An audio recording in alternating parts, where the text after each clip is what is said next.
Si comme moi vous êtes un jardinier épicurien et que vous recherchez une plante qui demande absolument aucun entretien, eh bien aujourd'hui j'ai ce qu'il vous faut.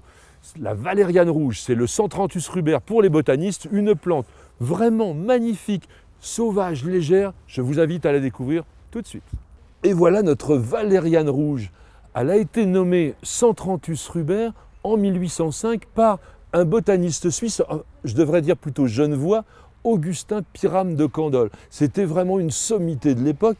Il l'a appelé Centranthus, pourquoi? Du grec kentron, éperon, et anthos fleurs. Ce sont des fleurs minuscules qui sont organisées en inflorescence que l'on appelle une cyme, et chacune de ces fleurs a une sorte de petit éperon, d'où le nom Centranthus. Nous on préfère en français valériane rouge, bien que il y a, vous verrez tout à l'heure, plusieurs nuances de couleurs. Là ici, c'est vraiment la plante dans son acception naturelle, elle est plutôt rose, mais rubers, Centranthus rubers veut dire rouge, et on verra qu'il y en existe évidemment des rouges.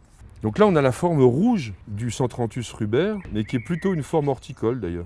On voit c'est une excellente plante de bordure parce qu'elle atteint quand même environ 60-70 cm de hauteur, mais sa souplesse lui permet vraiment de faire une bordure décontractée, d'être une plante vraiment sans problème, sans problème.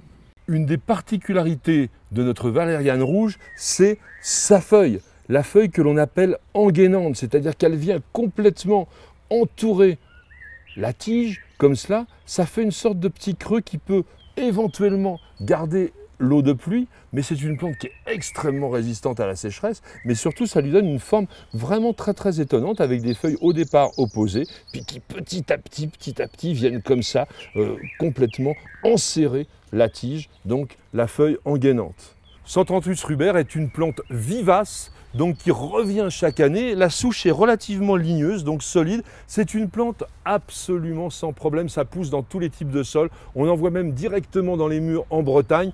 Et elle a comme intérêt à fleurir au mois de mai jusqu'à début juin.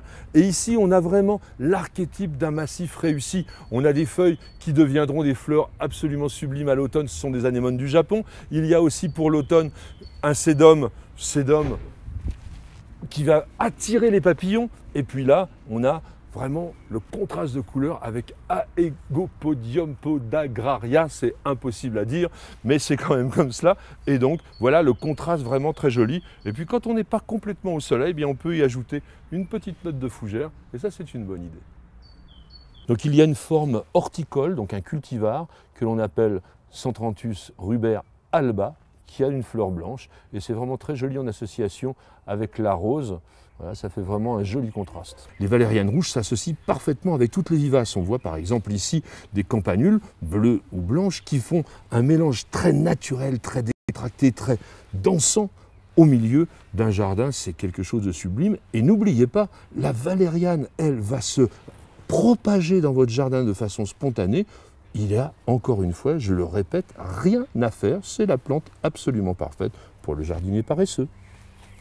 Une fois la floraison terminée, n'hésitez pas à rabattre assez sévèrement l'ensemble des hampes des Centranthus de manière à ce que la plante reste très compacte.